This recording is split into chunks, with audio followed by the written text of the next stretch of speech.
All right, let's do this. Let's do this, people. Let's go.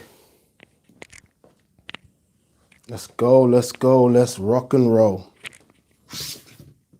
Oh, man. What a... This is a bit last minute, this one. But we're here. We're doing it. Good evening, everyone.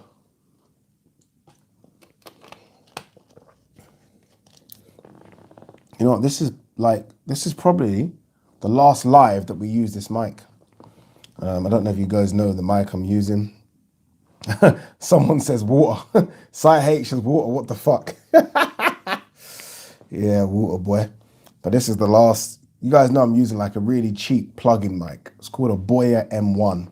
If anyone's starting out a new YouTube channel, I recommend this. I've been using it for about a year. It's really good, as you guys can testify. But I'm actually getting the Joe Rogan mic. It's called a Shure SMB7. I'm going to have it on a stand here. So it's a really good mic. We're getting that. And we're no longer going to be using my old phone. I've decided to invest in myself a little bit. And we are using a proper digital camera. So it's all going to look a bit different. It's going to just look, to be fair, it's going to look the same, but just a bit better. But I do think it's important to, as Adil Shakut says, levels, Ade. Time to level up. All right, let's quickly do our usual hellos. Who's in the stream? And then we can kick on with reflecting on yesterday's card. All right, Rooney, AMUFC. Ade coming through with a live. Yes, we are coming through. I wasn't going to do it, but we're getting it done. Dean Beston is in the building. Even Ade, what's good? What's good, brother? Base the Kid. Base the Kid's always in. Cheers, Base. Can't lie. You know, when I see the same names, I can't lie. I really do appreciate it. Nimble82, John Brett Smith is in the building. Smile back if you're ugly. Adam Lee, Gary Nicholas, Ronan Harris, Sire H, Kian Nige, Team Banchamek, Khalid, Sammy Pavley, Eddie Rose, Salute, In Bloom. Jeez, we got a lot. We got a lot already. Muzi Moyo. What I like, yeah, Muzi Moyo says it, yes, lads, because there's obviously a little community within, like, a lot of you don't even come on to listen to me. A lot of you just come on to talk to each other, which is nice. Fun Boxing. We've got Rowan Perry in the building. Who else we got here? Blackout. Jeez, loads of people. Chance 99, Lee Jones. Guys, thank you so much. Thank you, thank you, thank you. Really appreciate it. Anthony Vander's here. Tot says, big, the work rate is excellent. You know what it is, yeah? Got to keep doing it, man. It's got to keep grinding. Got to keep going. Got to keep going. BG London's here. BG London says, perfect time, and I just finished watching Euro 96. I'm starting this early, I can't lie to you, because I want to watch Line of Duty at 9 o'clock. I ain't trying to watch it on Catch Up or iPlay. I want to watch it at 9 o'clock. Dark Side Rum Punch. I need to get myself another order of that shit. That shit good.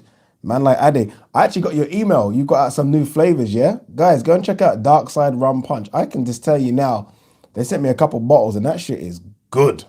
That shit is very, very good. So yeah. All right, should we who said that? Who's that?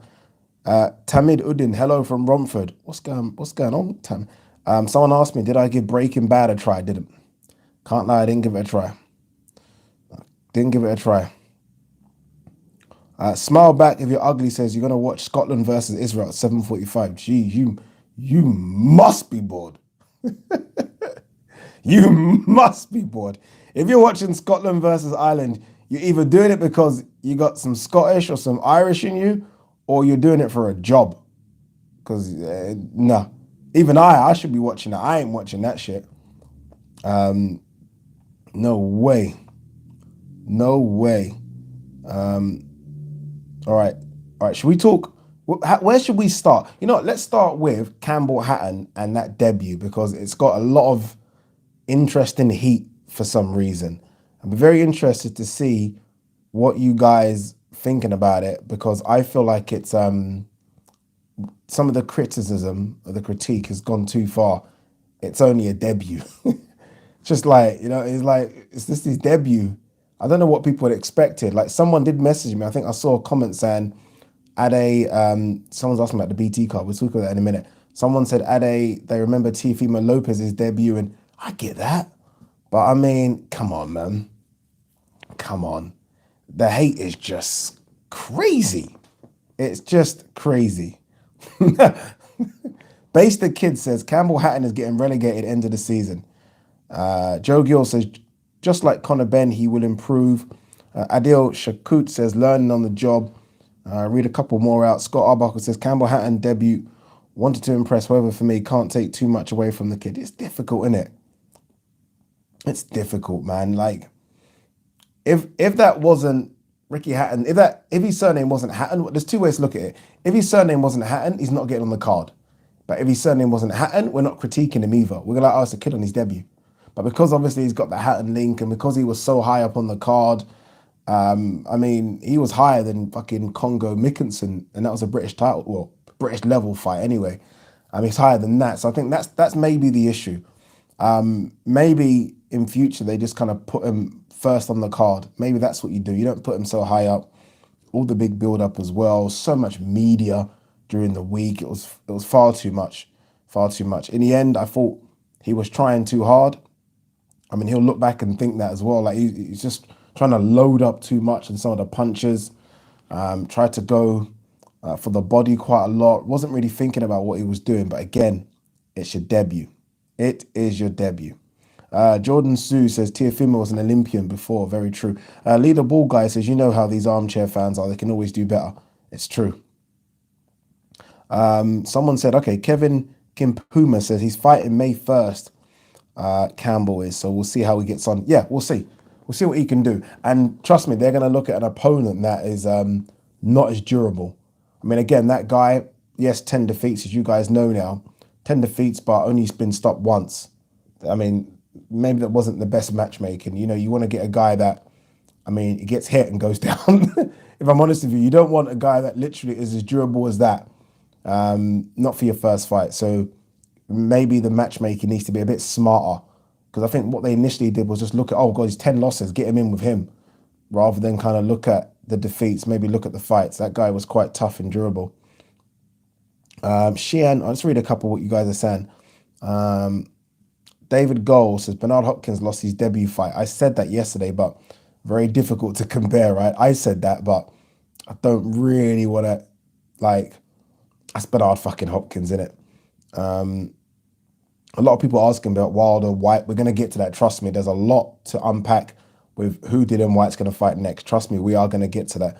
Just quickly reading a couple more of the Hatton stuff. Josh Jack says, judge him in a few more fights. Yeah, that's what I said on the video this morning, I was like, let's judge him after 10 fights. And I get what Base the Kid is saying, because sometimes I feel like you can look at someone early and that, you make up your mind. Like I saw Ryan Garcia's brother fight. Remember, he fought on the Ryan Garcia-Luke Campbell card, and immediately I was like, he ain't making it. And I think that was his 5th or 6th fight, but I could see enough to say, he ain't going there. And I think maybe that's what people are doing. People are looking at Campbell Hatton, people that have watched boxing for years, and like, not too sure. But for me, let's give him 7 or 8, maybe even 10 fights, then we can see where he is. Celtic 67 Live says his opponent was 0-11. Not hating, but he's not going on to big things. Lee Jones says, Ada, you do better numbers for lives than some of the big channels, because we are a big channel. Nah, I don't know, man. I don't know what it is. Again, thanks for everyone that tunes in. Really, really appreciate it. Shiam Burns says, I think Hatton shouldn't get so much hate. He's only 20. He didn't really have an amateur background. I can see he wants to build up a record with a name and move slowly in level. See, this is the issue I have with that, because we say he didn't have much of an amateur background and he's only 20, then have the amateur background. Like, no one's forced him into turning pro this quick. Like, have an amateur background. If he's only 20, he's still got at least 2, 3, some might even say 4 years left that he can have as an amateur and still have a very good pro career. There's no reason turning over so quickly. Learn your trade as an amateur, and then we'll see. I did hear him say in an interview that his style was more suited to the pros. Don't really buy that kind of stuff, but we'll see. Quinn 40 says, good evening, brother. Good evening, Quinn. Nice to have you here, bro. Leader Bald Guy says, the kid that Campbell Hatton fought started looking more and more like Phil Neville as he went on. Base the Kid says, smash the like button. Yeah, that would be nice, peeps. That would be good. Couple here. What are they saying? A lot of you are ready to jump in to the Dillian Whyte chat. I can see you guys are chomping at the bit to talk about who next for Dillian Whyte. I've seen some of the DMs I've got and some of the Twitter messages. Everyone is going crazy. I am going to tease you for 5 more minutes. 5 more minutes, and then we are going to talk Dillian Whyte. You know what it is? It's just there's so much to talk about on that card. I do want to talk about Fabio Wardley, but I feel like you guys are going to bite my head off if I don't talk about Dillian Whyte so quick. Look, already started about the Whyte stuff. Look, already. Bloody hell. I can't even talk about Campbell Hatton. Look at this. Body. All right, you know what? Let's talk Dillian Whyte. Fuck it. That's what we're here for, innit? This is what we're here for. Talk about Dillian Whyte. I know he wants to fight next. David Gold, though, says here that Fabio Wardley looked horrible. He looked not so great for a co-main event. I will say that. I do think there's a lot of people. I feel like a lot of people have only seen Wardley that once. Because that's how Wardley fights, by the way. That's what he does. So, yeah. I kind of expected that. I just wanted Molina to, I don't know, press the action a bit more and then maybe see a bit more of Wardley. But that's kind of how Wardley fights, by the way. Maybe it's just a lot of people's first time seeing him. Well done to Cheeseman as well. Cheeseman was excellent, wasn't he? That was such a hard, brutal fight. Like, I think I saw it, someone mentioned it here, like how was James Metcalf feeling this morning? How are both of them feeling this morning? Like, it's always worse when you lose that kind of war, isn't it?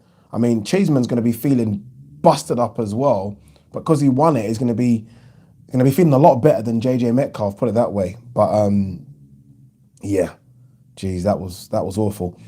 People are saying Fowler versus Cheeseman next.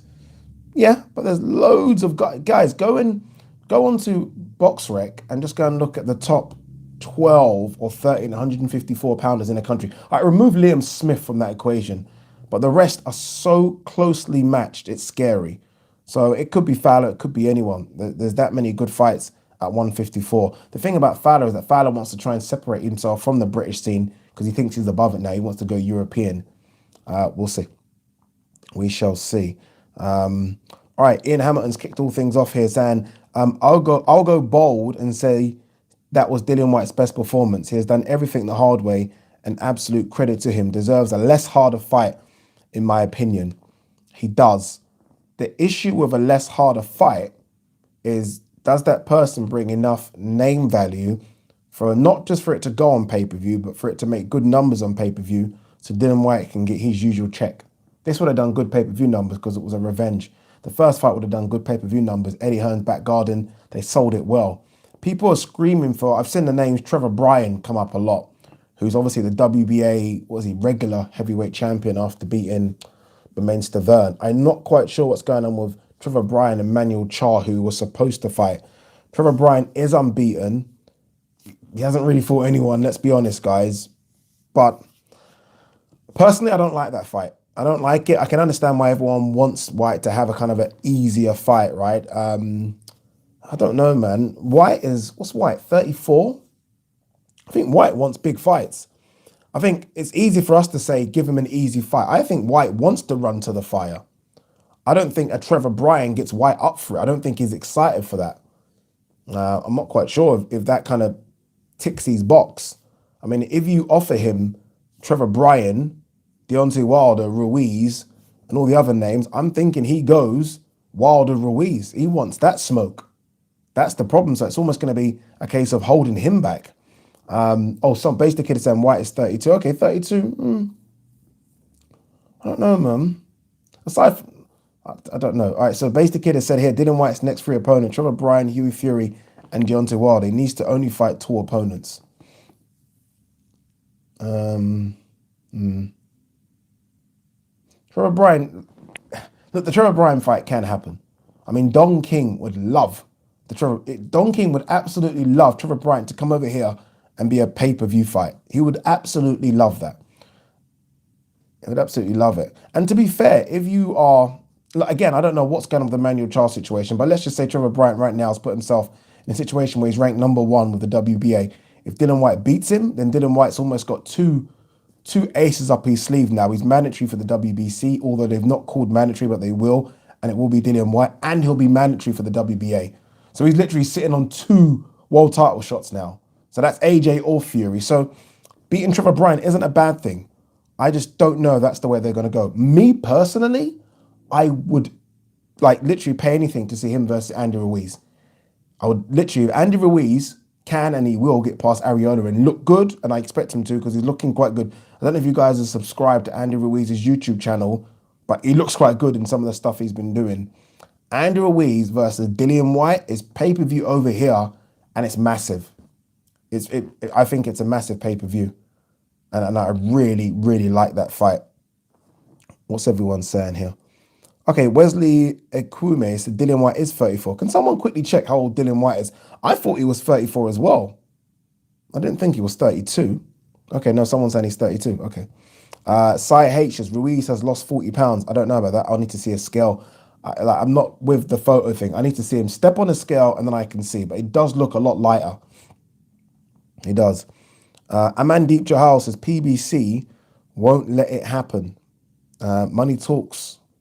Bullshit walks. There's a lot of money in it. Who knows? But I know what you mean, right? I know exactly what you mean.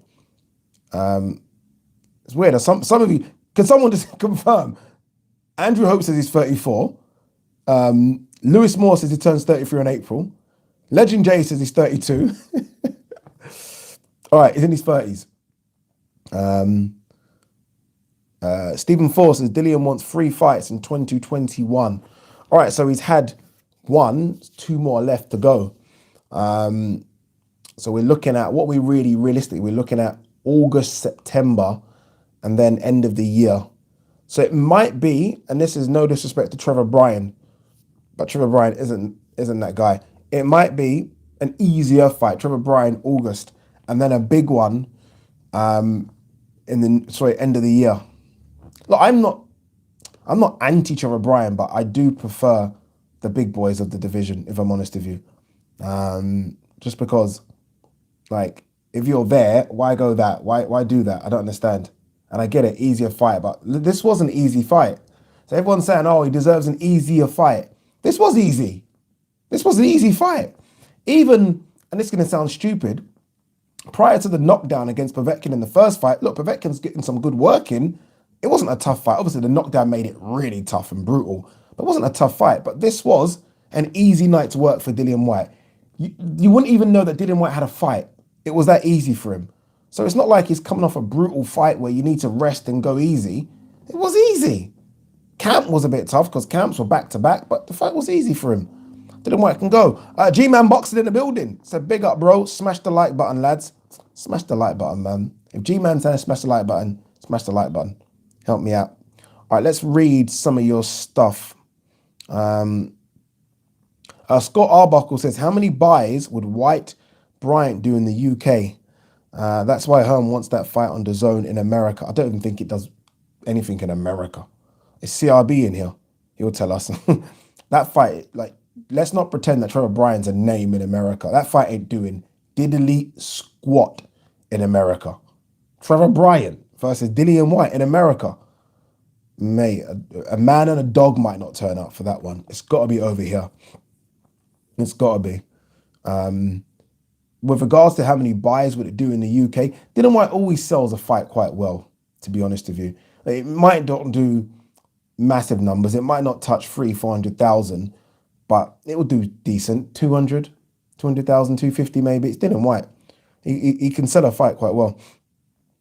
Finbar White says, do you think Whyte would fight Trezora again? If the money's right, these guys will fight. You like the rhyme there, but no, I don't. I think that's done. He knocked him out, cleaned him out. Like, that's done. He absolutely hates Trezora. So there is something there, especially if Trezora can get past Parker, but I doubt it. I doubt it. What we got here? What we got here? What we got? Cy H says, you always get value for money with Whyte. He's never in a bad fight. You're making that rhyme as well. He's never, to be fair. Big Nick says, why would Whyte fight Trezora? Yeah, I agree. There's nothing in it. There's nothing in it. Boxwatch TV says, nah, Trevor will be in the US if it's next. Eddie will build it, plus the drama with Dillian and Wilder. Was it I need to know. Wait, was Brian Stavern on pay-per-view in America? Someone find out for me, please. I think it was. Does anyone know what numbers that did? Obviously it's Stavern, so it's not going to be great, but yeah. 2 seconds. Mr. Pigeon's Obscure Boxing and Sports says Dillian's 300,000 pay-per-views, 150,000 UK drunk white dudes, and 150,000 UK Jamaican casuals. He is cringe. Yeah, we don't need that around here. Doesn't matter where the numbers are coming from. If he's getting the numbers, he's getting the numbers. Nick Marshall says Marius Vac was a boring fight. That wasn't a boring fight. I actually didn't think that was a boring fight. I actually thought that Marius Vac bought it. I thought he bought it in that fight. I thought Dillian Whyte was just ridiculously out of shape. CRB cannot be in Cancun still. No way. CRB's in the building, says, happy belated fam. Have a shot of tequila on me from Cancun. Man's living the life. Man's not even caring about boxing anymore. Living that Cancun life, yeah? I've been there.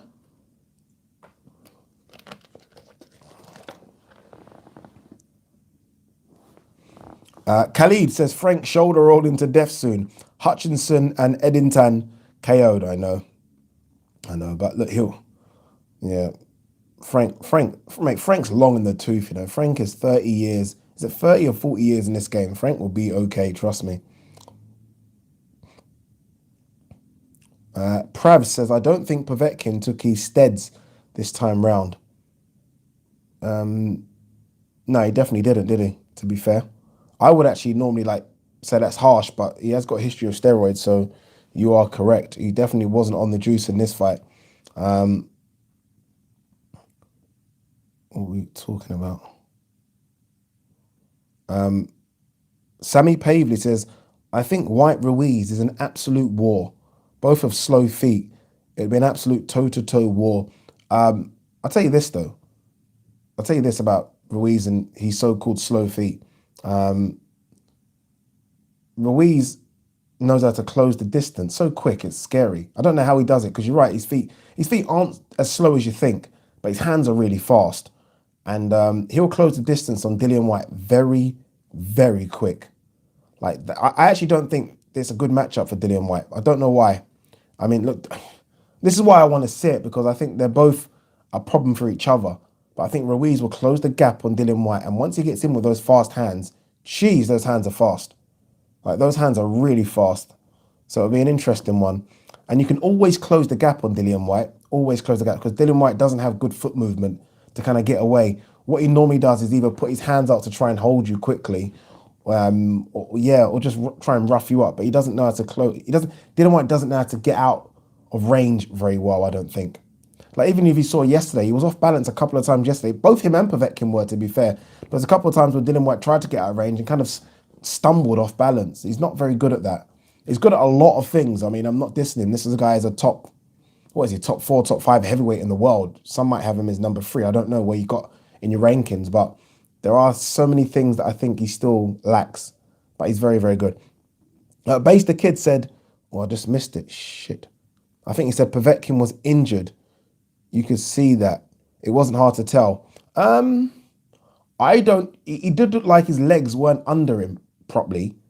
Povetkin was, I watched Povetkin for years. I don't know how old a lot of you guys in here are, but I've watched Povetkin since the get-go. And Povetkin has always just had his fundamentals right. Yesterday, it was like he couldn't get his legs under him. He was stumbling around all over the place yesterday, Povetkin, which would tell me that he wasn't 100%, but not many boxers are 100%. I mean, Base, you know this. Not many boxers come into the ring 100%. They always come in with this niggle, that niggle. Sometimes you just got to take the fight. And it was good money. He probably earned decent, sort of low 7 figures. I'm guessing he earned over £1 million, by the way, for that. And you just take that, don't you? You take it. It's his pension money now, isn't it? Ian Hamilton says Cheeseman is never in a dull one, whether he wins or loses. Forget Fitzgerald Fowler. Forget Fitzgerald. Fowler should immediately go in there with Cheeseman, and it's a war. Yeah, that is a war. I'm not joking. That would be have all the fucking medical doctors ringside ASAP, because that one would be brutal. Honestly, it'd be brutal. I would favour Fowler in that one, but oh man, that would be. I'd love that fight to happen. Eddie should make that. And that would be a good undercard. Look, I would personally love it to headline a Saturday night fight, but I've got a feeling that'll be on the undercard of a pay-per-view sometime soon. Maybe not AJ Fury, because that don't look like it's happening, does it? Mike Henry says, does Dillian Whyte have a better CV than Tyson Fury? No, Fury went to, Fury went to Klitschko's area and beat him. It's so difficult to kind of explain that win. And it wasn't even an amazing performance. It wasn't like a performance that's going to go down in history. But he went to Germany and beat Klitschko, hadn't been beaten for like a decade, and won. Like, no one gave him a hope in hell of doing that. And then like the Wilder win, both of them, as far as I'm concerned, like it's difficult to beat that. You know what I mean? It's difficult to beat that. Wilder was unbeaten. And as much as we can all laugh and say Wilder's a bum and Wilder's this, and like no one was picking, not many, actually, let me not say no one, not many were picking Fury to go to America and beat Wilder the first time round, let alone the second time. Like, for me, no, he doesn't. Like, no, he doesn't. I mean, it's solid resume that Dillian Whyte's got, but nothing on that resume is close to Vladimir Klitschko and Deontay Wilder. Nothing. Adam Lee says Dillian also had a bad hamstring. So I'm trying to say, fighters are going in there with all sorts of niggles. I mean, they don't make the excuse like David Haye did against Vladimir Klitschko and show his toe. They kind of just get on with it. Like, you're not going to hear anything from Povetkin. You're not going to hear one iota of an excuse from Povetkin. He's just going to take that and move on. Take it and move on. Tony Booty says Ruiz stops Dillian Whyte late. I don't know. How do we know this? I don't know. Interesting.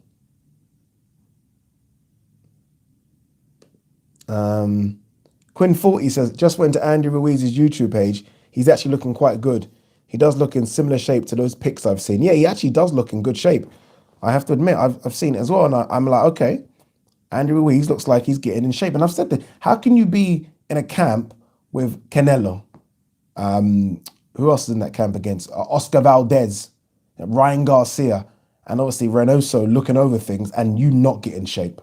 If you're seeing a guy like Canelo who's got fucking 300 million plus in the bank account, you better get yourself in shape. So I think he's now in a really good training camp, and he might be taking extras as well, if you know what I mean. Nathan says AJ has a better resume than Whyte, and he beat him. Of course he does. I don't think that's. Is anyone saying he doesn't? I don't think anyone's saying that. Surely not. No. Mark D says, Ade, do you think Queensberry will shut up shop at some point soon? The shows are lame and draw minuscule viewers for BT. It's a bit of a problem. It is a bit of a problem for them. I mean, I can eventually see it happening. But Queensberry have still got a couple of names like that are there that will still do good numbers for them. So Anthony Yard being one of them as an example. But there's going to come a time when I think MTK get the contract with BT Sports and they just start showing MTK fights, and MTK fighters are fighting, not the big names, so not the Tyson Furies, but the other guys they've got. And I think eventually they'll just be fighting on BT Sports or doing it how they're doing it right now with IFL TV. But yeah, the shows that Frank's putting on, I can't lie to you, aren't great. You know how many people didn't even know there was a fight card? Like, that's how bad it is. The publicity and the promotion for his shows are so bad. Even, I feel bad saying this, but even the commentary, it's just, everything just sounds dated, doesn't it? Everything just sounds dated with a Frank show. What we got here? Who's saying it? Scott Arbuckle says Queensberry promotion is awful. Yeah, Wasn't great, is it? It's just not great. It's not great at all. I just saw something. Sorry, there's so many coming through.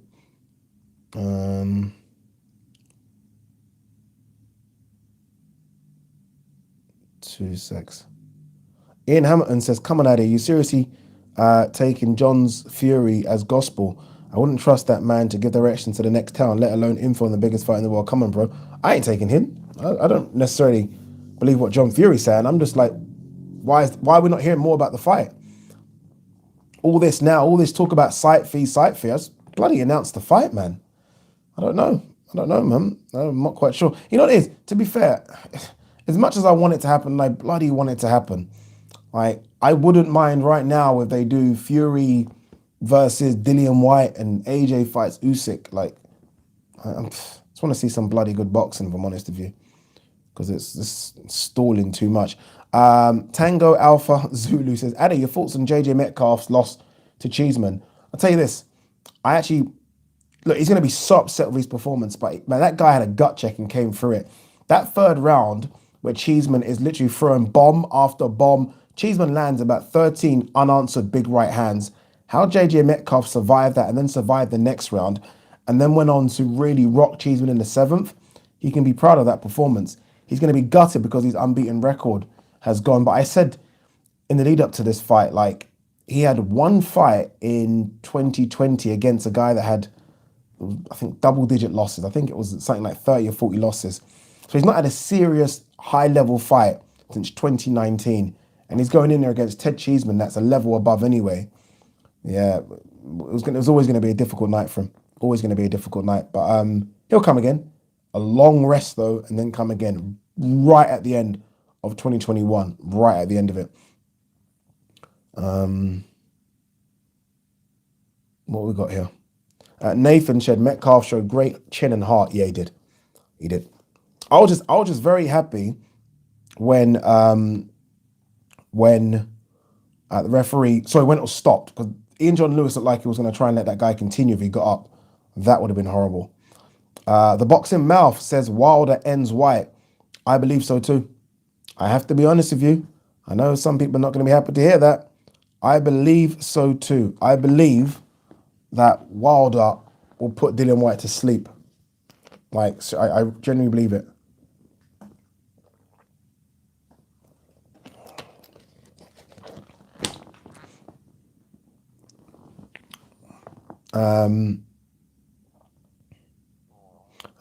What does someone say here? Tamid Udin says, Addy, it would be great if you did a call-in show. Boy, I can't do everything. I can't do everything. I mean, look, those are things that I thought about, but I don't know. We'll see. We'll see. Tango Alpha Zulu says, best boxing channel in the UK, 100. I don't know about that. It's not true. It's not true. It's not true. There are some very, very, very good boxing channels over here. This man's got a good channel as well, G-Man Boxing, who says, I think Wilder wins against Whyte, but it's a fun fight. Yeah, 100%. Khalid says 100% Wilder flattens Whyte. I don't know about 100%, but I do believe Wilder beats him. But again, it's a great job. It's a great bloody job. Okay, Team Banchamek says Wilder will not fight again. That ain't true. Deontay Wilder certainly is fighting again. I know that for a fact, that Deontay Wilder's fighting again. So yeah, that is 100% not true, my man. Ryan Graham says, I think Whyte would give Wilder Bambi legs again. See, this is the thing. I don't think, and that could be true, by the way, but I don't think Wilder gives Whyte Bambi legs. I think Wilder puts him to sleep. I think when Wilder, like, I think he cleans him, ices him. That's what I think. I do believe you're right that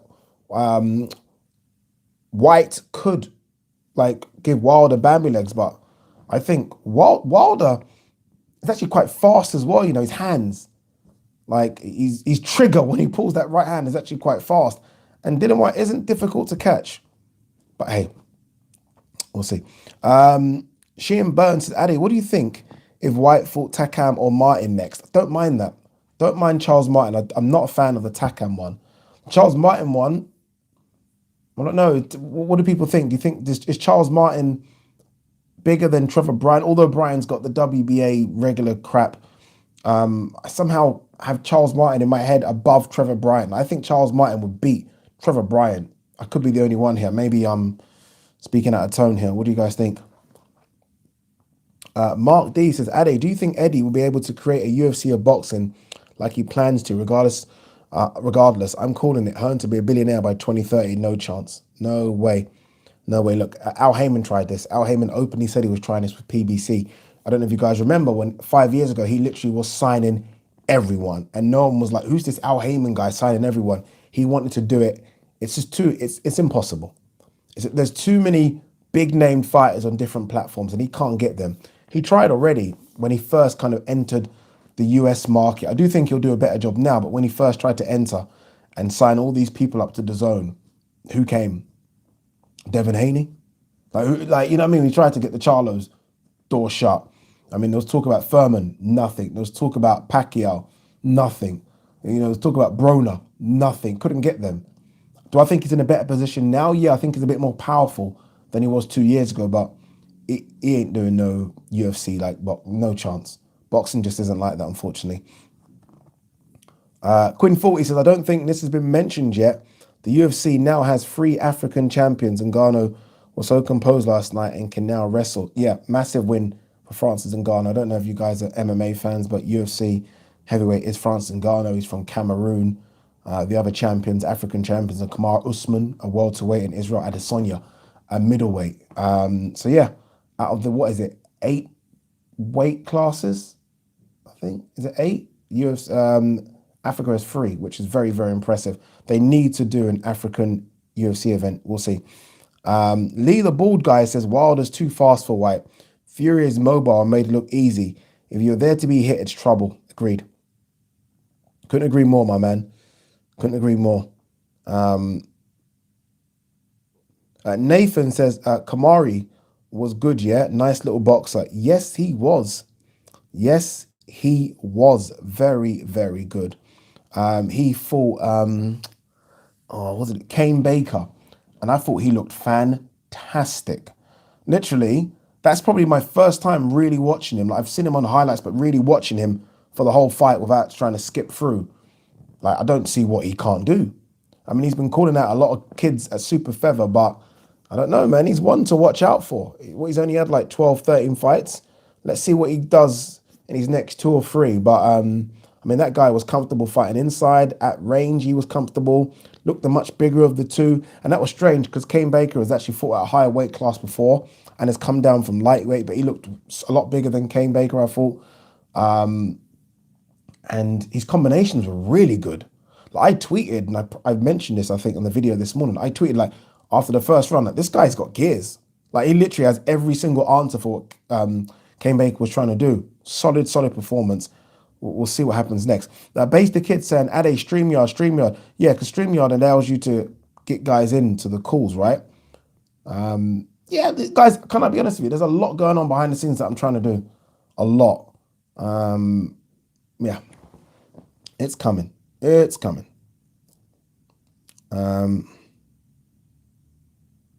Usman Mahmood says, Ade, could there be a case for Dillian Whyte having the second best resume at heavyweight after AJ? No, come on, man. Come on. Sorry, Fury's wins over Wilder and Klitschko away from home. Nah. Are you guys really sleeping on Fury going to Germany and beating a guy that hadn't been beat for 10 years? And his warm-up fight for that was it Trezora or Hamer? I can't remember. Like, you can't sleep on that. You can't. And then literally, like, drinking and taking cocaine and all sorts of bullshit for 3 years, having a couple of gimme fights and then fighting a live Wilder and in my eyes beating him. You can't sleep on those performances. Getting up like the fucking Undertaker in the 12th round. No. You can give me Parker. What's Whyte got? Parker, Povetkin, Oscar Rivas, Trezora. Give me all that. I'll take Klitschko and Wilder twice. No.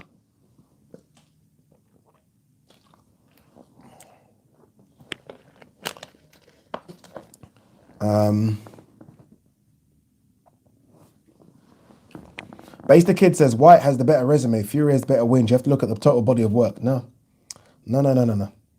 Like, it's almost okay. Look, it's like this as well. The Povetkin ones almost just cancel each other out. cancel each other out. I think people forget as well how Fury dismantled Trezora. I think people forgot that. Bust him up. I was in the Trezora camp for that fight. It's almost slept on that performance. Like, just bust him up. And then Wilder twice, guys, away from home. And then No. Sorry. Legend J says Ade love Fury.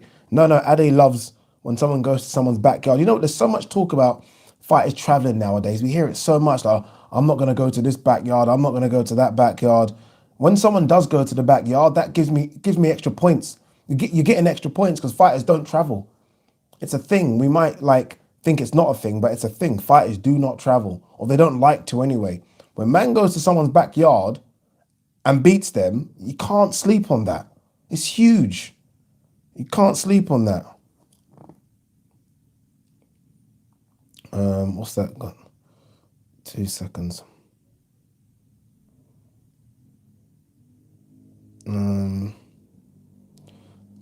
Sorry, so many questions coming. Apologies, guys. Mark D. Base the Kid says that was the second Trezora fight. What about the first one though? Fury went life and death with Trezora in the first fight. No, he didn't. He did not go life and death. And Trezora was British champion at the time. But Trezora was British champion. I think, I might be wrong here, but I think Trezora was unbeaten.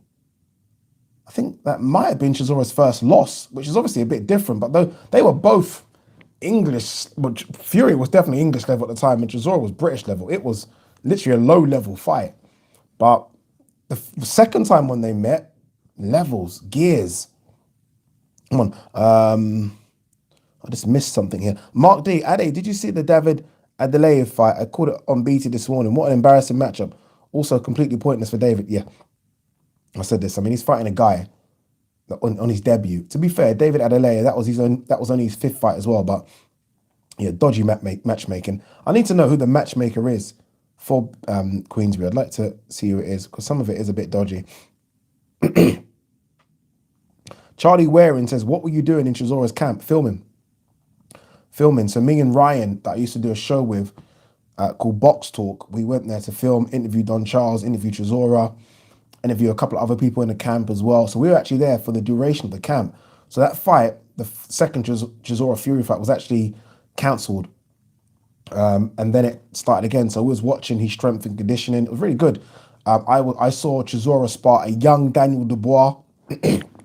Sorry. That was very good sparring. Who else was there?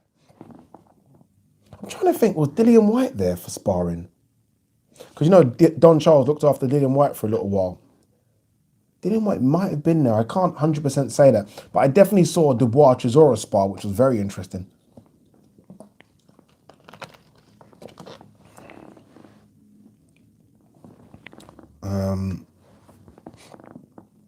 Super chat here from Sheriff Bigley.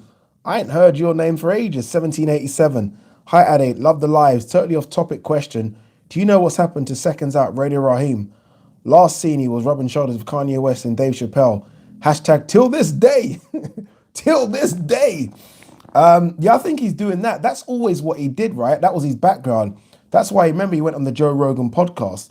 He didn't necessarily go on there for his stuff with boxing and Seconds Out. Obviously, that was part of it. But he mainly went on there because of the comedy background, the stuff he's done with Dave Chappelle, Kanye West, he even done some stuff with Chris Rock as well. So maybe he's just gone back to that. I haven't watched the Seconds Out video for ages. But by you saying that, I'm guessing he doesn't or hasn't done anything for Seconds Out in a while. Can anyone confirm that? I don't know if anyone knows that. Gary Lineker says Radio Raheem was great. He was very, very good. It's a shame if that is the case. It is a shame. Muzzy Moyo says, funny how we were talking about this on yesterday's live about Radio Raheem. Yeah, it's interesting what's happened, man, because he asked the questions as well. Radio Raheem wasn't afraid to ask the questions. Skeng says, who will be the next British world champion, Liam Williams or Sonny Edwards? In both their fights they've got next, neither. If I'm honest with you, I don't expect either to win. I mean, good fights, don't get me wrong, but I don't expect either to win. Ben the the farmer says, Addy, did you see Lawrence Okoli call out Richard Dwyer? That was hilarious. That was hilarious. I spoke to Lawrence about that on my boxing show. Guys, boxing show tomorrow, Talksport 2. I think we're speaking to Carl Frampton. Can't 100% be sure. From 4 to 5, me and Gareth A. Davis. It shows that these boxers watch these YouTube channels. They watch them. Because I was on, I didn't know about Richard Dwyer, I have to be honest with you, but I then went to his channel. And I mean, I think actually Richard Dwyer speaks some sense. He does it from a very betting perspective. So I think he maybe looked at Glowacki's odds and thought, Glowacki's good, like, it's a good bet, as opposed to thinking Lawrence was overrated. 2 seconds. Okay, good question. Wait, 1 sec. Nathan J says, I thought McDermott won the first Fury fight. So do I. So do I, by the way. Iced Chip says, who's the next UK pay-per-view star? Could be Conor Benn. That's not a cert, but it could be Conor Benn. Conor Benn has that following, doesn't he? Let's see how he gets on against Vargas, which is 2 weeks' time. Yeah, 2 weeks' time, I believe. And let's see. And then they're going to have to roll the dice and put him in with someone to grow that pay-per-view following. But I think he could be a pay-per-view one. I really do. 2 secs. Eddie Rose says, where's Ring Raps? What do you mean, where's Ring Raps? Is he vanished? Gary Lineker says, Danny Flexen is doing seconds out. Also really good. Yeah, Danny Flexen is very, very good. Very. I'm definitely not saying that Radio Raheem's a lot better than him, but I just prefer Radio Raheem's interview style. But yeah, Danny Flexen is very, very good. Matthew D'Souza says, Ade, how did Johnny Nelson befriend Kirsty Gallagher before you? I don't know, man. I don't know. I saw this story break the other day and I was like, okay, interesting. Yusuf Patel says, Ade, thoughts on Chris Congo? I was disappointed. Yusuf. I don't know what I expected, but I think I expected better. Maybe, and to my arrogance, maybe there was a bit of me that was maybe not giving Mickinson any credit in the lead up to the fight, because I picked Chris Congo, but I just felt like he looked a bit lost for the first couple of rounds, trying to figure out the southpaw style of Mickinson. And then when he did figure it out, he just couldn't land anything. He was throwing his jab out, but it wasn't with any intention. It was almost like just, oh, I've got to do this because this is what I've been told to do. Do you know what I mean? It just wasn't clean work. In the end, I thought Mickinson won that by, 2 or 3 rounds. I don't know why, though. It was only a 10-round fight in what was a title fight. For me, any title fight, even if it's an area title fight, should be 12 rounds.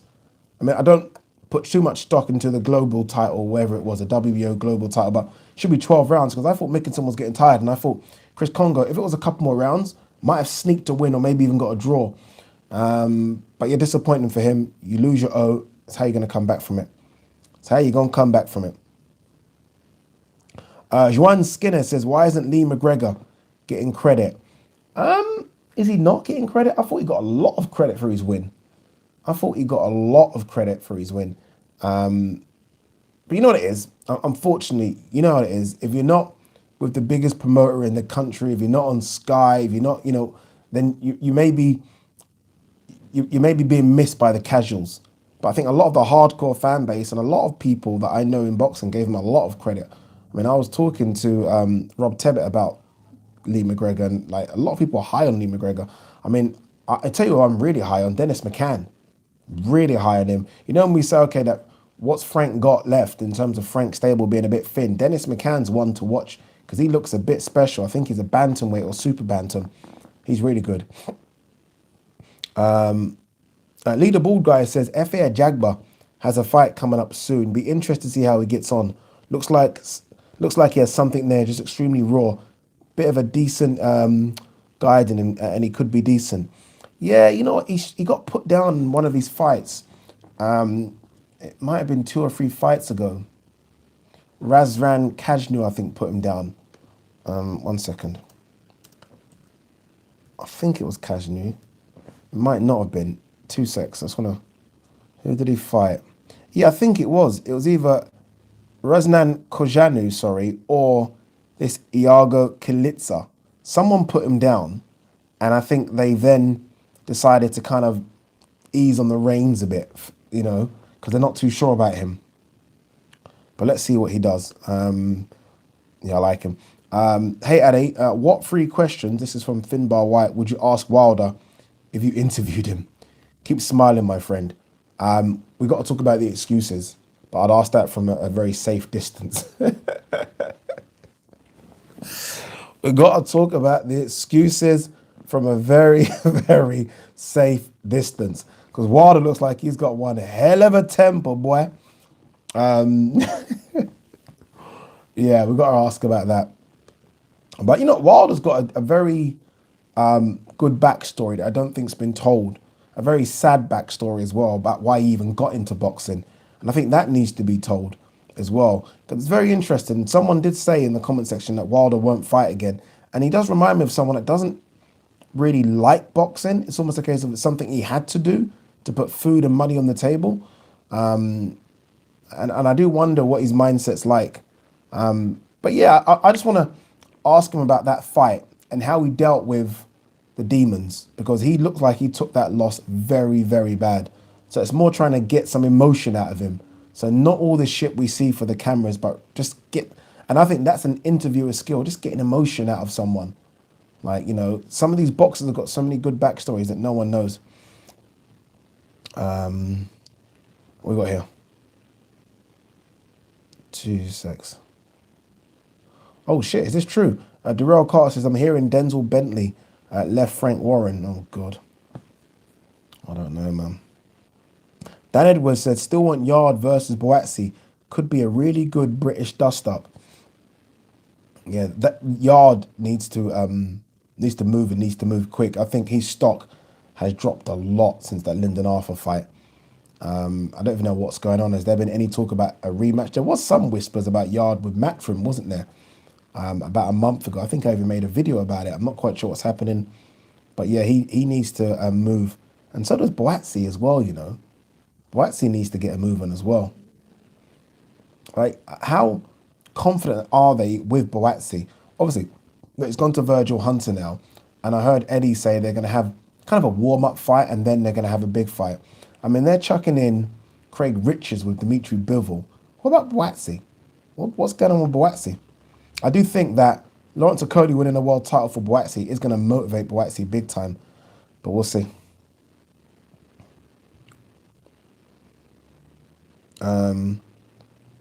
Lee the Bald Guy says Yard is 100% on his way to Matchroom. He will be a mini AJ and Eddie will take him to the States. We'll see. We shall see, my man. Muzzy Moyo says the way Boatsi won his last fight, he's now miles away from Yard. I don't see that fight happening anytime soon. No. He can't be miles away. Yard lost that fight against Lyndon Arthur with one hand. Lyndon Arthur had one hand and won. So if anyone's miles away from anyone, it's bloody Yard's miles away from Boatsi. Boatsi had a gut check against someone that we really didn't know too much about, but still won. Yard had a gut check, lost.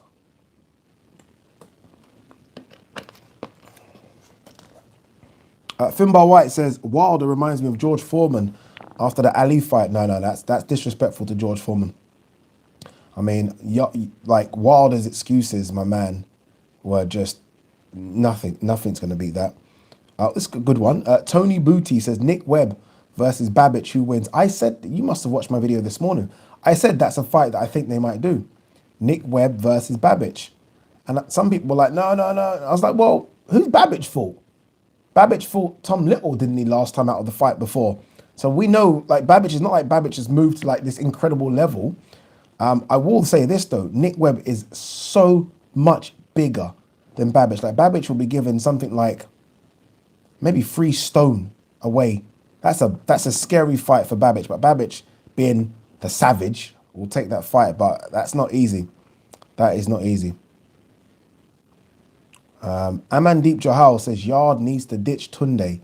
Tunde's his manager as well, so it's not that easy just to ditch him at all. Do you see how awkward it was? I don't know if you guys saw that interview with Daniel Dubois, Frank Warren. It was IFL TV interview, and Daniel Dubois' manager, who was his former trainer, but he's still his manager.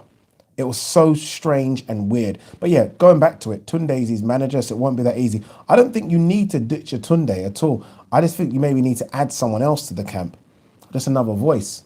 I think that's what it needs personally. Yeah, I think another voice in the camp would be good, but it's difficult. How are you going to ditch? Difficult to ditch a trainer that's your manager. I'll tell you that now. And Ian Hamilton says, I've been to Frank Warren and Matchroom shows. The difference is massive from production level. So know what you're talking about. Matchroom all day for me, any day. Keep this going, bro. Happy 40th, by the way. Thanks, Ian. Yeah, they are massively different, by the way. But again, it's the budget. And this is like, as much as like Frank Warren shows are way behind, trust me, Sky give Matchroom so much more money than BT give Frank. So much more money. But I still think there are things you can make more interesting. I think the commentary team, not for me personally. Not for me. Not for me. Pretty Boy Flizzy says Anthony Yard is almost going to be wasted potential. Got the looks, speaks good fighting, but just can't get that defining win. Yeah. And you know the worst thing about that fight for Anthony Yard? Well, there's two things. First thing is he lost. But the most important thing, no, in fact, the most important thing is he lost. But another thing is that he thought he was way above Lyndon Arthur. So he was already looking over Lyndon Arthur. So I think mentally it's quite difficult to come back from that because Anthony Yard thinks, and I guess Tunde thinks as well, that he's world level.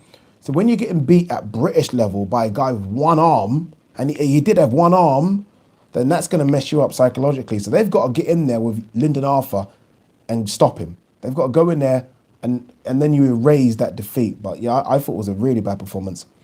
2 seconds. Finbar White said, Ade would like a proper chat with you one day. Finbar, you got the email address. Hook me up, drop your number. We can get that done. No problem at all.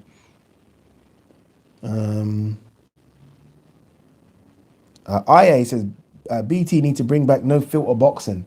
Yes, they do. BT needs to do a lot of things. There's a lot of creative people out there that can help BT in just their old school ways. I think they do need to get Adam Cattrall and Nick Pete, who do the UFC. For BT, they need to get them over to the boxing. Nick Pete's fantastic, Adam Cattrall's fantastic, and they both know their boxing as well, so that will be a start. The Lost Soul says, happy birthday, Addy. Thank you, my man. Thank you very much. Ice Chip says, Tunde has been fantastic for Yard. I'll tell you one thing. I don't know how much he got paid for Kovler. Remember we're hearing it was something like 3.5 million. He's ticked the box, man. Not many people are going to get that kind of money in boxing and fight for a world title. He's done that. I still think there's still some way to go, though, between those two.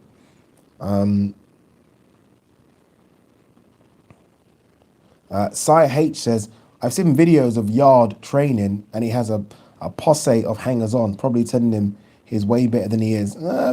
I've been there to the Peacock. They're not really hangers-on. They're just people that are watching, if I'm honest with you. Yes, they obviously, it almost looks like the Mayweather thing, doesn't it? When all the people are screaming as Mayweather's hitting the bag. The bag. It's not that bad. I think sometimes the TV makes it look a lot worse than it is. Base the Kid said Yard needs Harold Knight in the camp. See, the thing about Harold Knight as well, aside from being a good trainer, he's an older statesman as well. So it's someone that Tunde is going to have to look up to a bit, which might help. So I think that's a good shout. I don't know if that can happen, but it's a good shout. It really is. Dan the Man says Adam Cattrall is one of the best interviewers in the fight game. 100%. I've seen Adam Cattrall for me. So at Talk Sport, Adam Cattrall's there at Talk Sport as well. You guys know this, right? And there's a lot of like really good presenters, and he's one of the presenters that I look at and think he is fucking shit hot. He makes the very difficult look so easy, it's incredible. Like he's on the radio and he's talking like he's talking to his friends. There is no nerves with him. Adam Cattrall's the dog's bollocks. So in the radio or journalism industry, there's a thing called the SJA Awards. So it's the sports journalism. I don't know what the A stands for. Something sports. Is it the Sports Journalism Awards or something? Anyway, Adam Cattrall was up for 4 awards. Didn't win. which is surprising, but he's up for 4 awards, which I think was the most. That's how good he is.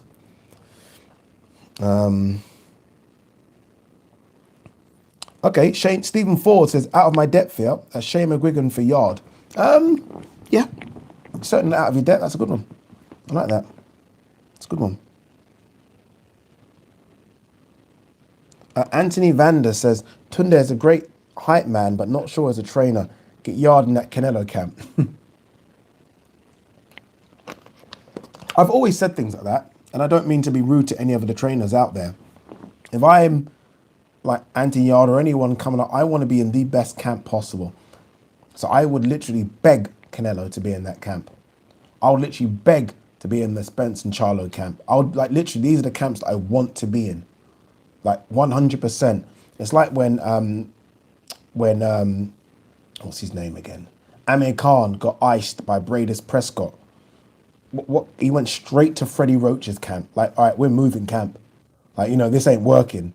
And that's when Amir Khan started to become, I think, a better boxer and I think become one of the best 140 pounders at that time, right? Him, Devin Alexander and Timothy Bradley. Sometimes you got to go to the best camps.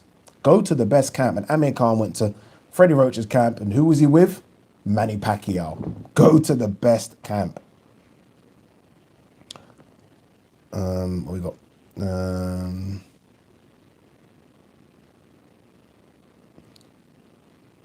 Karma Serene says, where's the interview of the United legend Andy Cole? I wish we had a daily show of him. Guys, I've just not put it up, you know. I've done it. I've done that Andy Cole interview about 2 weeks, no, about 10 days ago. I've just not put it up. I will put it up. I will put it up.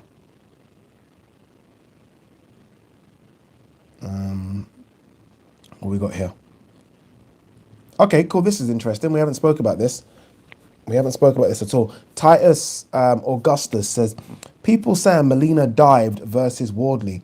I think he definitely could have got back up. And let me tell you something. Molina didn't dive, but Molina, he got hit. You know, there was a couple of shots there. One on the back of the head. He got a headbutt. He went down. I'm telling you now, when Molina was on the floor, Molina was like, I said this on my video this morning. Molina was like, I'm getting paid 150,000 for this fight. If I stay down, I get paid 150,000 for this fight. If I get up, I get 150,000 for this fight. Why the fuck am I getting up? That was a man that was like, win or lose, I'm still getting the same paycheck. There wasn't no bonus put in if he wins. Win or lose, it's the same paycheck, I ain't getting up. That's what he did. That's what he did. Marks, even that day, first time I managed to catch the live. Where have you been? Where have you been? But welcome, Marks.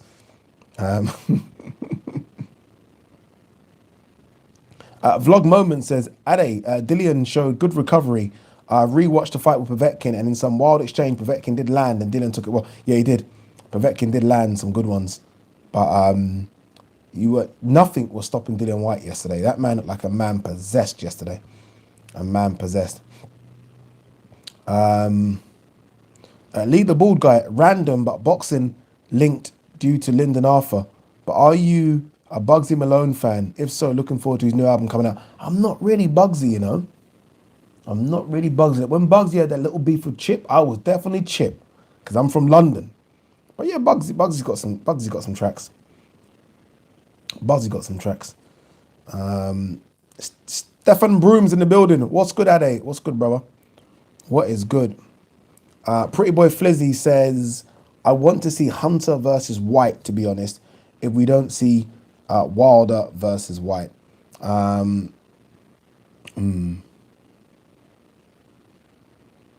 Hunter versus Whyte, if we don't see Wilder versus Whyte. I actually don't mind seeing Hunter versus Hrgovic, if I'm honest with you.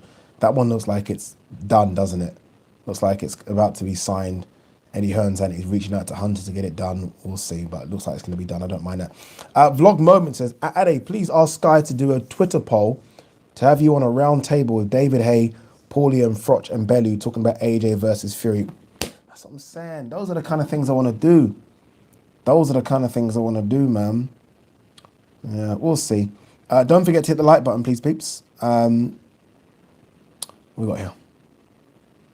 Richard Hamilton's just joined in, says, get Trevor Bryan in with Whyte. We spoke about this earlier, Richard. I don't care about that fight, if I'm honest with you. I don't know why people were saying it. People were saying it because they want Dillian Whyte to have an easier fight. Trevor Bryan, this doesn't excite me at all. Like, oh, not at all. What, because he beat Bermain Stavern? No, no, thank you. No, thank you. It's a title for him. You don't care about that title.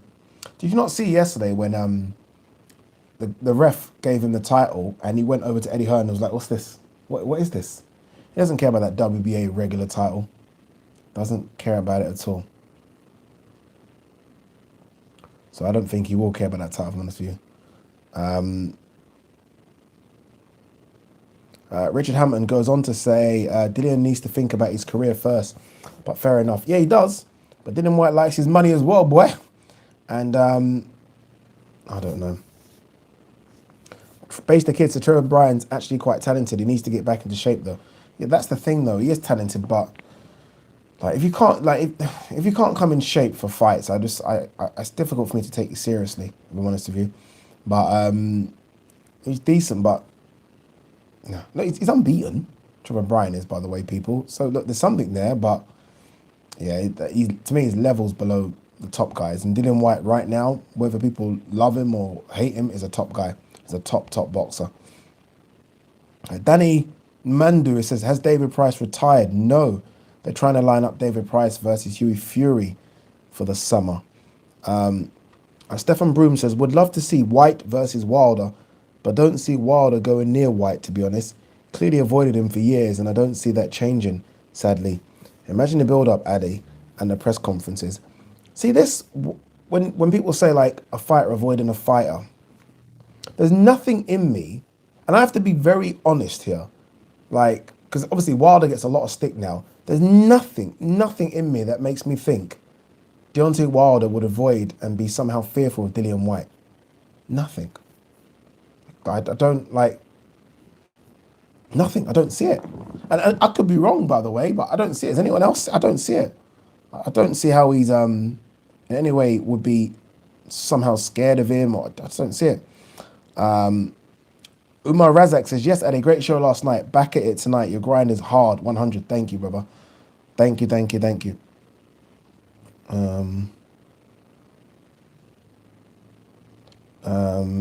we got here? I actually see Wilder beating Whyte, if I'm honest, says Stefan Broom. There's a couple more questions.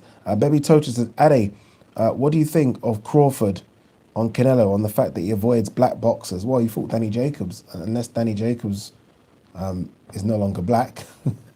I don't know, man. Like, he fought Danny Jacobs, he's fought Erislandy Lara, he's fought Austin Trout. I mean, these guys are all black. So, yeah. I think people need to, like, look into things a bit more. Like, what is it because of avoiding, or they maybe the perceived avoidance of Charlo and Andrade, like Andrade, some killer. Canelo would wash Andrade. I love Andrade. Canelo will wash him because he's a southpaw and he moves. Charlo would be a better fight for me, but nah, come on, man. I just listed black boxers for you.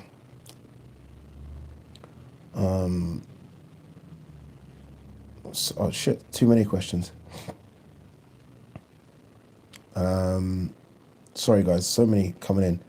Trying to go back. Magic Mastermind. Wilder ducked Whyte. LOL. Based the kid, but Deontay did avoid him. The evidence is there. Ade, Yusuf Patel says, Ade, but why did Wilder never fight Whyte? You know, it is. I don't know, man, with this one. I don't know. Well, I guess what I'm trying to get at is I don't think Wilder's scared of Whyte. I can't say Wilder's scared of Whyte when I remember seeing Wilder going with Luis Ortiz. Like, it makes no sense for me. For him to go in with a Cuban southpaw that was is a much more skilled, for me anyway, this is my own opinion, by the way, it was a much more skilled fighter than Dillian Whyte. I think it's better, or was better than Dillian Whyte. So it's almost like you fight him, but you're scared of Dillian Whyte. I don't know. Do you know what I'm saying? I don't know. I'm not sure.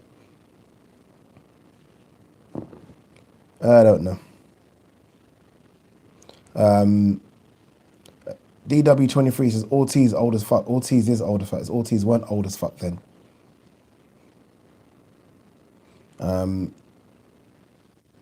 Oh, I missed something. Vlog Moment says, Ade, would you say it was alarming how Molina was able to land and rock Wardley? No. I'm shocked that he didn't land and rock him a bit more, if I'm honest with you. I mean, Wardley's just a novice. It's a novice. That was a big step up for Wardley, by the way. I'm just so upset the way the fight played out. It was a joke. A bit of a joke, that was. I missed something here. So I think someone said something.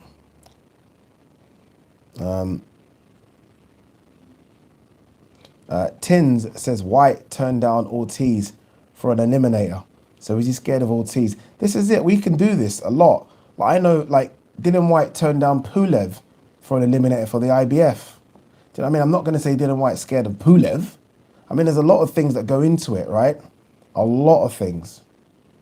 So I don't know sometimes. Mark D says, why are US promoters useless at making big fights? You think they're useless?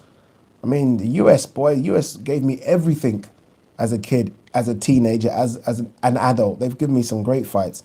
I just think some of these boxers now want maybe a bit too much.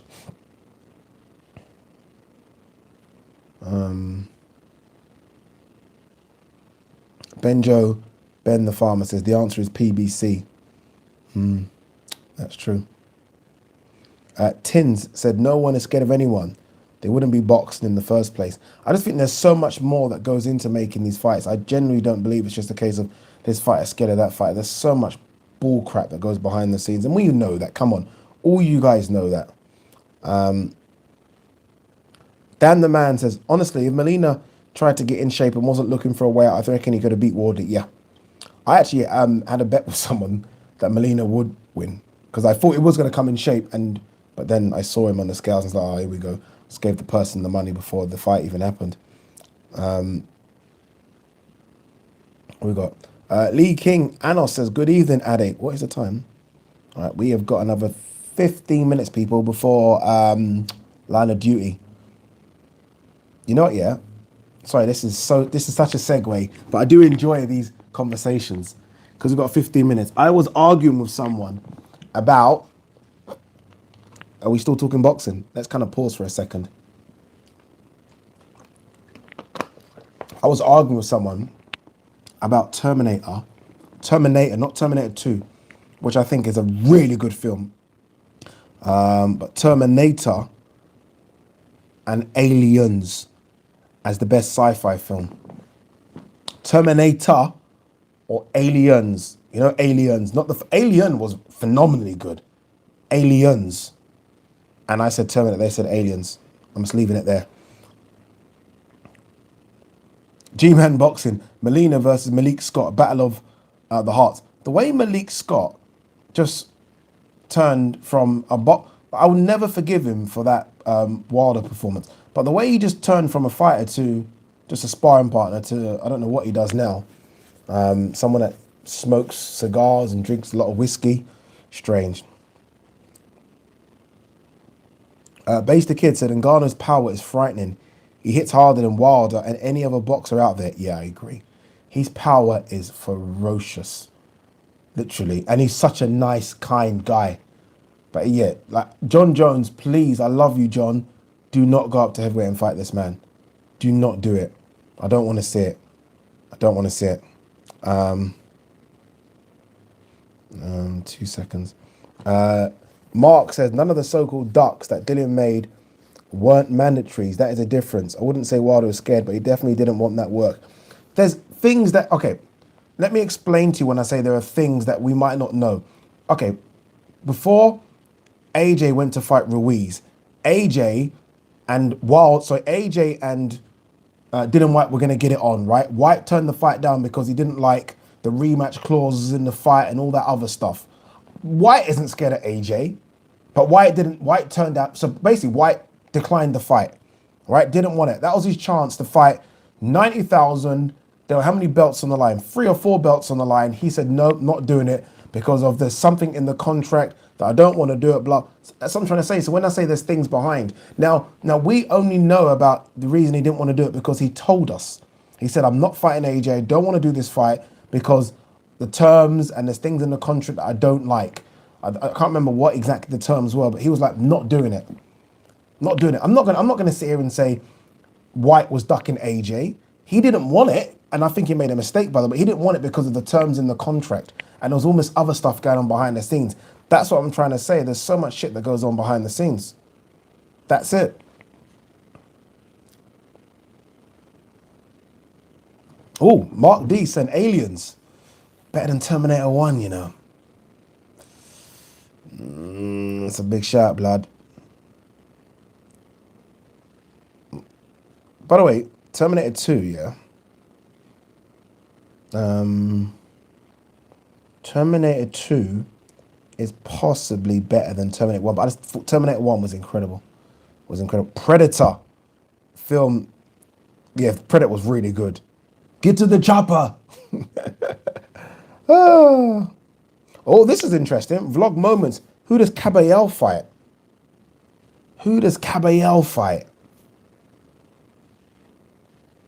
No idea. Absolutely no idea who Caballel fights. Interesting. Dan the Man says Terminator 2 was ahead of its time. So ahead of its time, it was scary. Terminator 2 was Hergovich. That was supposed to happen for the European shot. Hergovich, obviously, they was going to fight Hunter. So we need to find out. It's your man Azal says, what's your favorite fighter movie? Now that is a good question. Rocky would always be the great, right? The GOAT for me. Rocky was good. I'll tell you what is an undercover good movie. Gladiator. Not Russell Crowe Gladiator. Cuba Gooding Jr. Gladiator. Who knows about that? That was a good movie. I think it's on Netflix if you can watch it. It's on Netflix. Really good movie. Amandeep Jahal says, $1 Million Baby. Good film. Can't lie to you, good film. By the way, I see Stefan Brum says, still hope one day Whyte versus Miller happens. That build-up would be ferocious. Miller is training MMA right now. Don't be shocked if Miller doesn't go to Bellator or to ONE FC. I don't think he'll get into UFC yet. Obviously, he's got a kickboxing background, but he is, as we speak, training, grappling, and wrestling. So, Big Baby Miller might have turned his back on boxing because of all the bullshit he's done. We could see him in the MMA octagon very, very soon. Mark D says, I've had a real soft spot for AWOL. John Claude Van Damme AWOL, by the way. Dan the Man says, Addy, can you shout out my brother Irvin? He's a fan, but shy. Irvin, what's good, brother? How can you be shy? How can you be shy of me? It's the easiest flipping, the most unshy channel you can have. AWOL was good. You know, I've actually watched AWOL recently, actually. The final fight scene is fantastic, yeah? When Van Damme's on the floor, he's getting his ass kicked, and he goes to his trainer, and the trainer basically says, I put all the bet on Attila. All the money's on Attila. And Van Damme says, wrong bet. Remember those Van Damme films back in the day where one kick, and they'd make it sound like it was 20 kicks, like one kick, bah, bah, bah, bah, bah. Van Damme was good. You gotta love Kickboxer. Kickboxer was good as well.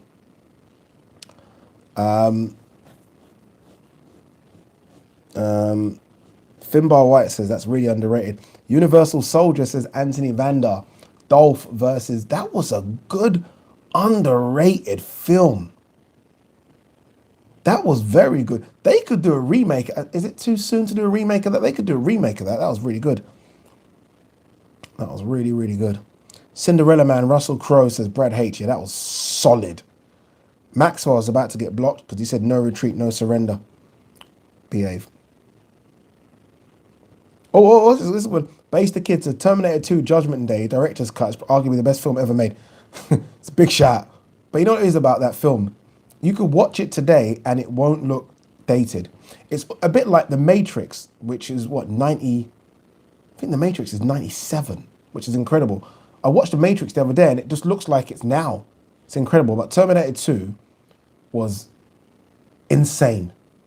Insanely good. I might watch it tonight. Fuck it, I ain't doing shit. Watch it tonight.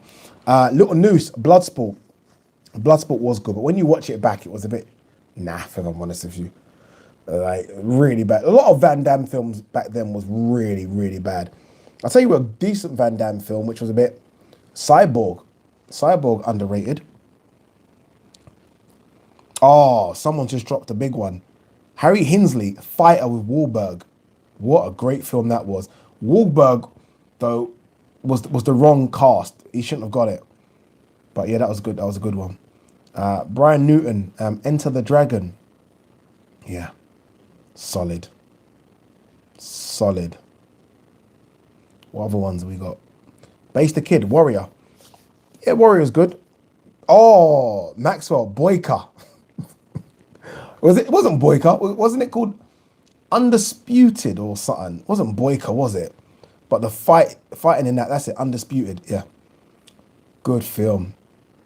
Good film. Creed 2. I think I preferred Creed, you know. I think I preferred Creed, especially when Andre Ward got in the ring and fucked him up. Ip Man is solid. How long we got left, guys? 6 minutes. Ip Man was really good. Never Back Down. Usman Mahmood, you're close to being blocked. You're very close to being blocked. It's Your Man Azza says, Michael J. White is one of the best fighting actors. Yeah, Michael J. White isn't a joke, you know. Like, this is real. He is a fighter turned actor. You know what I mean? He's the real deal. G-Man Boxing says, Cinderella Man is my favorite boxing movie. What a good boxing movie. It's got to be Rocky, though, isn't it? Ain't it? Rocky was just unreal. Sylvester Stallone in Rocky was unreal for me. Southpaw says Nimble 82. Yeah, good film. Creed 2 is too predictable. Yeah, it's a bit silly, Creed 2. It gets a bit like, oh, really?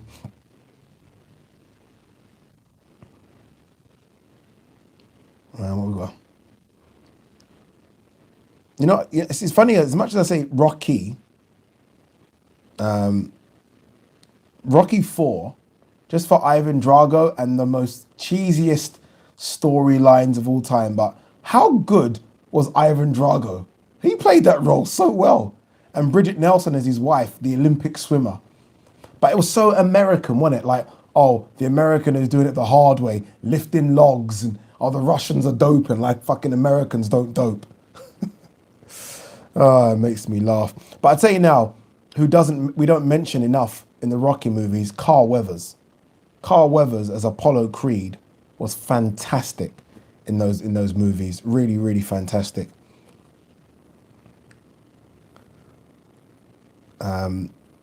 If he dies, he dies, indeed. Smile Back, You're Ugly says, name 5 boxing films before Rocky. No can do, my man. No can do. Oh, Joe Lloyd, a man to my heart, has just said The Warriors. Now, I don't know if you guys know about the film called The Warriors, yeah? The Warriors it's not a boxing film, by the way, because it's not a science fiction film anyway. It's about a film about a gang that go to a place called Coney Island, and they go and see the lord of all the gangs. And then they have to make their way back when one of them gets accused of killing that lord. What a great film. Go and watch it. The Warriors, 1978 film. Fucking love it. Well done, my man. G-Man says, Ade, have you ever watched The Harder They Fall? Joe Walcott is in the movie about the mob in boxing from 1950s. Really good. I need a film to watch tonight, so you guys are giving me a lot of inspiration here. I've not seen that one. Finbar White says, watch Raging Bull opening sequence. Yeah, I've seen Raging Bull. Raging Bull's, I mean, anything Robert De Niro, Joe Pesci, anything they do is gold for me. Quinn 40 says, did you ever see Van Damme's Behind Closed Doors? Probably 10 to 15 years ago. He was meant to have a comeback fight. Yeah, Van Damme's a funny one. Time Cop. I watched Time Cop the other day. I watched it the other day. Again, so corny. I was like, really? Like fucking Hard Target better. Hard Target a lot better than Time Cop. Hard Target wasn't too shabby. Ian Hamilton says, let's be honest, we all had a tear at the end, tear at the end of Terminator 2. We all wanted to be Arnie in some way back then. You know, the thing about Terminator 2 is that they destroyed Terminator 3. And then since then, it's just been nonsense. Nonsense. But Terminator 2 was almost unbeatable. All right, quickly going back to boxing. Filthy Dan says, we'll say, though, that Whyte didn't fight like someone who had just been violently KO'd in his last fight. Shows that his character is. But Povetkin is totally spent now. I said that. You must have watched my video this morning, brother. I said exactly the same thing, that Whyte didn't fight like someone. And that, you know why? Because he didn't have the immediate rematch. He's lucky. If he really wanted to do that fight in November, it would have been the worst mistake of his life. That time off helped him. It really did help him. Amandeep Johal says he likes Terminator 3. Get a fucking life, my man. Oh, best of the best. Great fight scenes in That's the film tonight. Let me just make sure I put a note. That's what we're watching. I'm trying to look for a pen. Best of the best is what we're watching tonight. Great fight scenes. All right, guys, we are kind of done, you know, because I do want, 5 to 9. I do want to watch Troy. He keeps saying Blood and Bone. Blood and Bone had a couple of good fight scenes, but the final fight scene's actually quite good. Yeah, it's pretty good. Richard Hamilton says, watching Love Island with the wife. Sort it out, Richard. Irvin said, Ade, have you watched The Raid? I've watched The Raid, and that main actor, The Raid 2, yeah. The Raid 2, I think, could have the best fight scenes in the history of any fighting movie I've ever seen. It's the end fight scene with that guy in the kitchen, and I've watched it 1,000 times. I can't even tell you how they choreographed that. It's and they bring out the weapons. The Raid 2 is, I'm saying it now, best fight scenes ever.